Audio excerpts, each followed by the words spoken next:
Here at the Canadian Truck King Challenge, we use trucks for everything. We take them out and we tow trailers. We take them out and we load them up with stuff. And you know what? We schlep a lot of chains, straps, bungee cords, stuff to insulate things with, blankets to protect things. And what's the biggest issue when you got a pickup truck? Throw a blanket in the back, where's that gonna end up? On the side of the 401. So today, from Tuffy's line of professional series products, we have these custom heavy-duty security lock boxes that bolt directly into your truck and you can store all your stuff. So we're installing these Tuffy security drawers in my Ram 1500, and we're going to take you through step by step on the installation process using Tuffy's instructions.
It's a brand new truck.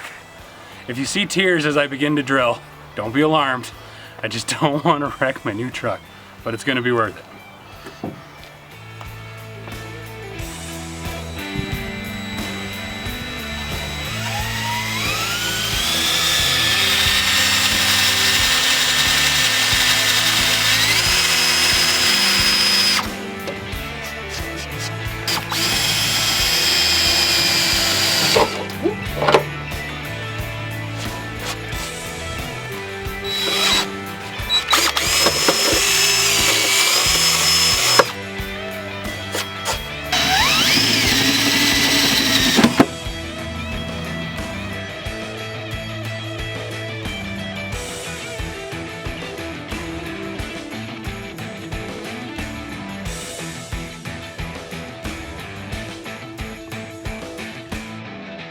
Give us an update.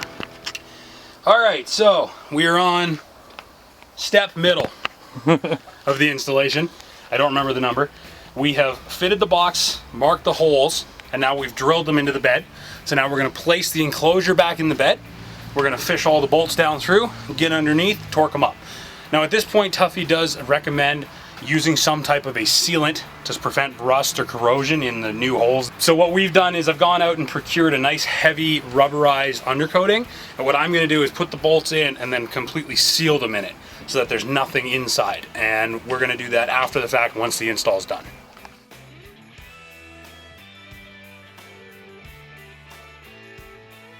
All right, what's going on down there? All right, so we're just installing the nuts and washers on the underside of the bolts to come through the feet on the security boxes. Aside from having to fish your hands into a couple spots, they came through quite nicely. Lots of room, lots of options. Tuffy gives you 3 separate locations to put the bolts, so if there is something in the way. So for example, I used the rearmost hole near my wheel well, which gave me about 2 inches of clearance behind my coil spring. Otherwise, if I had gone in the center or the front, I would have been right on top of that mount. Why aren't you putting the front 2 bolts in? I'm not going to install the front 2 bolts at this time, at least, because I'm working in the driveway and the left front corner is directly above my fuel tank. I can't get into where it is. I can't reach up and over laying on my back. So for the time being, we're going to undo the 4 and I'm going to leave the front one out, because if I'm going to do that one, I'm going to have to drop the tank.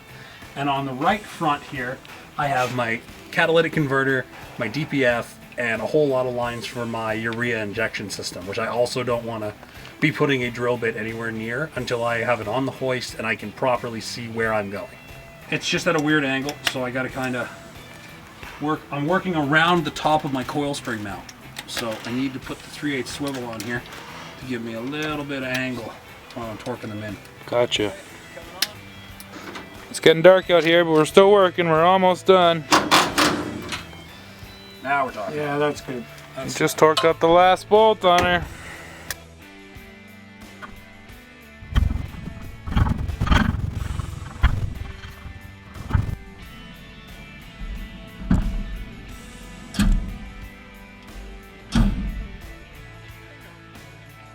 So we've got our Tuffy security drawers in. Now we started this installation at around 7 p.m. It's dark now and we're getting a bit of a free shower. But honestly, that went fairly smoothly. A couple of tight gaps to fit the wrenches into, but overall, not too complex. We took 2 hours. I think without stopping for camera breaks, 2 guys, you could probably have this in an hour. So stay tuned for the next video where we'll show you what we've been doing with these boxes and we'll tell you what we like about them.